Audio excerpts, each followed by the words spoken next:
Allah bagi 60. Tuan-tuan pergi ke pantai, tuan-tuan ambil pasir banyak ni je dengan 2 jari gitu angkat. Pasir yang melekat di tangan tuan-tuan itu adalah tempoh kehidupan dunia. Dan kesemua pasir yang ada di dalam 7 lautan, bahkan lebih dari itu, itulah kehidupan akhirat yang sangat panjang. Maka berbaloikah kita berbuat maksiat kepada Allah selama 50 tahun untuk kekal di dalam neraka Allah, dibakar 24 jam, la yamutu fiha wa la yahya, mati pun tidak, hidup pun tidak di dalam neraka, wal'iyadzubillah. 50 tahun je. Nak seronok dengan maksiat, nak seronok tinggal solat, nak seronok dedah aurat, nak seronok mengumpat orang, nak seronok rosakkan rumah tangga.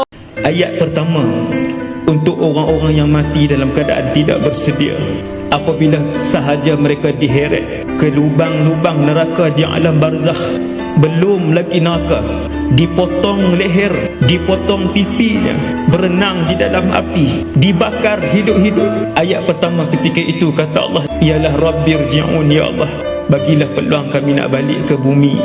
Ya Allah, boleh tak beri sedikit masa saja untuk kami kembali di atas muka bumi ni, ya Allah. Untuk apa kamu nak kembali di atas muka bumi? Adakah untuk kembali kepada keluarga kamu? Untuk kembali melihat perniagaan kamu? Untuk melihat anak-anak kamu? Tidak. Ya Allah, nak buat amal soleh, sebab hari itu tak sempat buat.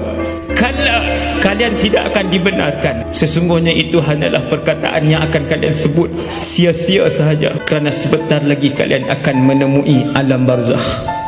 Kemuncak kemurkaan Allah kepada seseorang, entah dengar ni, kemuncak kemurkaan Allah kepada seseorang ialah apabila Allah membiarkan orang itu melakukan dosa dalam keadaan dia sihat je, gaji tak kena potong apa, 4,000 juga, 3,000 juga, sihat, sihat tak ada apa, orang pun tak tahu dia duduk berzina. Dia kata okey je, 12 tahun dah duduk berzina, sampai umur 50 lebih, sampai umur 40 lebih, dia kata tak ada apa pun.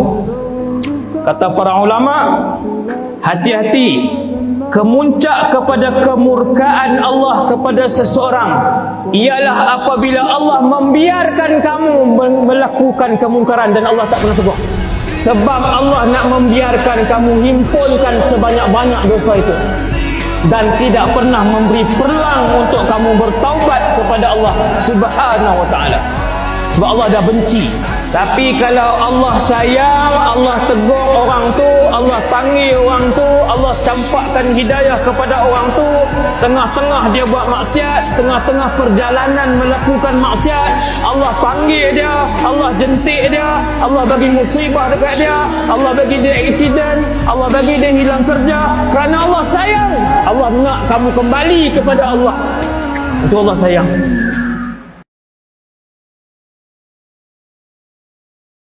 Ada orang tak baik sangat pun, tapi Islam semayang tak tinggal, puasa tak tinggal, adalah buat kesalahan. Mana makhluk tak ada buat kesalahan, tuan-tuan, termasuk yang sedang bercakap ni. Kecuali para nabi dan rasul je yang tidak berdosa. Makhluk lain besar mana pun sorban dia, apa pun jawatan dia, maka dia ada dosa dengan Allah, antara banyak ataupun sikit saja. Tuan-tuan sekalian, ada orang dia mati ni kira fasik lah, tapi Islam, dia tak pernah hina Allah, dia tak pernah hina hukum Allah, dia tak pernah tunjuk terang-terang maksiat yang dia buat macam ramai orang hari ni buat. Bila dia mati, turun mai malaikat mungkar dan nakir. Ni cerita ni, cerita sahih ni. Mai malaikat mungkar dan nakir tanya dia, man rabbuka, siapa Tuhan kamu? Dia tengok muka malaikat nakir, dia kata la adri. Dia jawab, dia kata aku tak tahu. Tak boleh jawab. Tuan-tuan, bila satu orang tak boleh jawab, malaikat pun angkat. Bukan angkat bendera suruh berjalan, angkat hak ketuk tadi lah, boom, nak rembah. Satu orang ni bila malaikat nak rembah dia, tiba-tiba datang satu syafaat kepada dia. Syafaat ini semua orang tahu, dia adalah satu surah dalam Al-Quran. Bilangan ayat dia 30. Sesiapa yang beramal dengan surah ini, maka Allah Subhanahu wa taala akan mengangkat azab kubur daripadanya, dan surah itu datang menyelamatkannya di hari barzakh nanti. Hadis ni hadis hasan. Surah ini bila malaikat tadi nak hempap dia, nak retuk dia, surah ini datang lalu menghalang malaikat ini.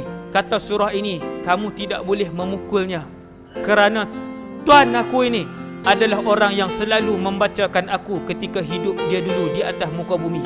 Satu surah aja tuan-tuan yang Allah buat turun, fungsi dia paling besar ialah apabila siapa-siapa yang mengamalkannya, maka surah itu akan menampan dan melindungi orang tu daripada azab kubur.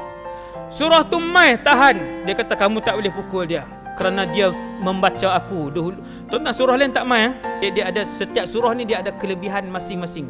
Malaikat ni bila tak boleh nak bubuh kawan ni ikut kepala, dia pi ikut lain.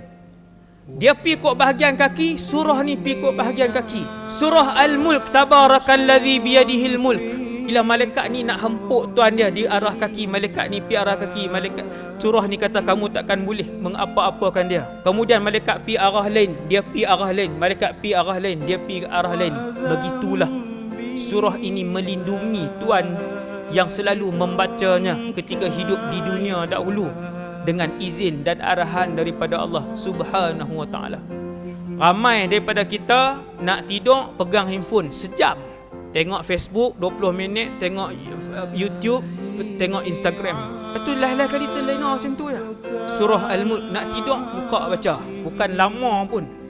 Buka letak ikut pelan-pelan. Kawan tu baca kan, syekh apa pun, Sa'id Ramidi ke, buka sambil ikut kita baca tiap-tiap hari. Kalau malas sangat nak baca lepas maghrib, lepas isyak sebelum tidur buka baca. Orang yang taubat nasuha 40 tahun buat dosa kepada Allah, kemudian dia taubat, Allah terima taubat dia. Hari Allah terima taubat dia, hati dia adalah bersih seperti mana hari beliau dilahirkan. Tapi hati-hati, ramai orang hari ni buat maksiat. Bila berjumpa dengan saya, dia sebut ustaz nak berubah tapi tak kuat. Saya kata puan tunggu apa untuk kuat? Saya kata adik tunggu apa untuk kuat? Saya kata pakcik tunggu apa untuk kuat? Adakah tunggu petang esok untuk malakul maut datang jemput di rumah pakcik? Ramai orang dia simpan pencen nantilah ustaz taubat. Ramai orang dia tangguhkan nantilah 50-60an lah ustaz. Teringin, faham, rindu, tahu bahawasanya ada syurga dan neraka. Tangguh, dia kata belum masanya lagi. Yang ni rugi. Hati-hati, sebab tidak ada presiden di dalam alam ini yang tahu bila tarikh kematiannya. Dan untuk pengetahuan kita semua, 3 orang manusia yang paling kaya di atas muka bumi Allah tahun 2022 ini, ketiga-tiganya saya umumkan tak tahu bila mereka nak mati.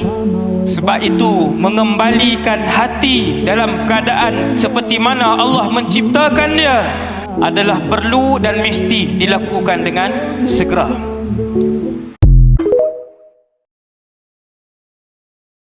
Siapa yang meletakkan Allah di hadapan dengan erti kata mendahulukan Allah dalam semua benda.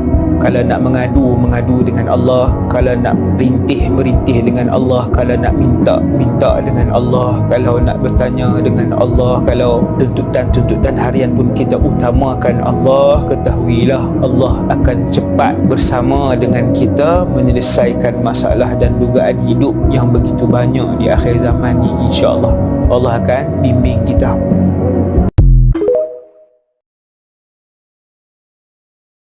Hati yang sihat dan bersinar, hati yang bercahaya, mustahil untuk keluar perkataan-perkataan yang kesat dan tak elok. Takkan.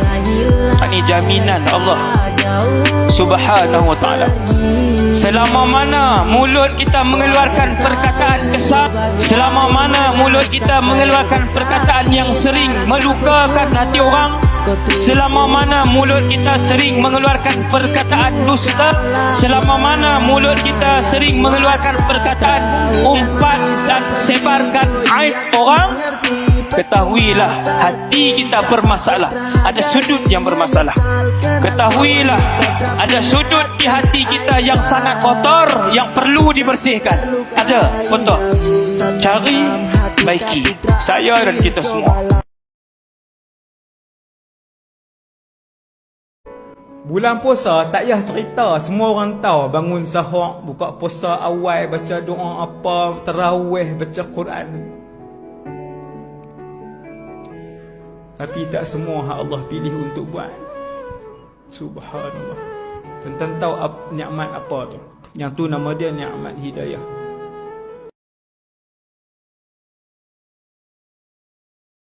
Tengok Nabi pesan, Allah akan berurusan dengan kamu seperti mana sangkaan kamu dengan Allah Subhanahu wa ta'ala. Kalau kamu menyangka Allah itu baik, baiklah Allah dengan kamu. Kalau kamu sentiasa menyangkakan bahawa Allah itu pemurah dengan kamu, maka pemurahlah Allah dengan kamu. Jadi tuan-tuan sekalian, sama-sama kita pasang niat. Itulah keadaan kita di akhir zaman, memerlukan kepada iman yang kuat.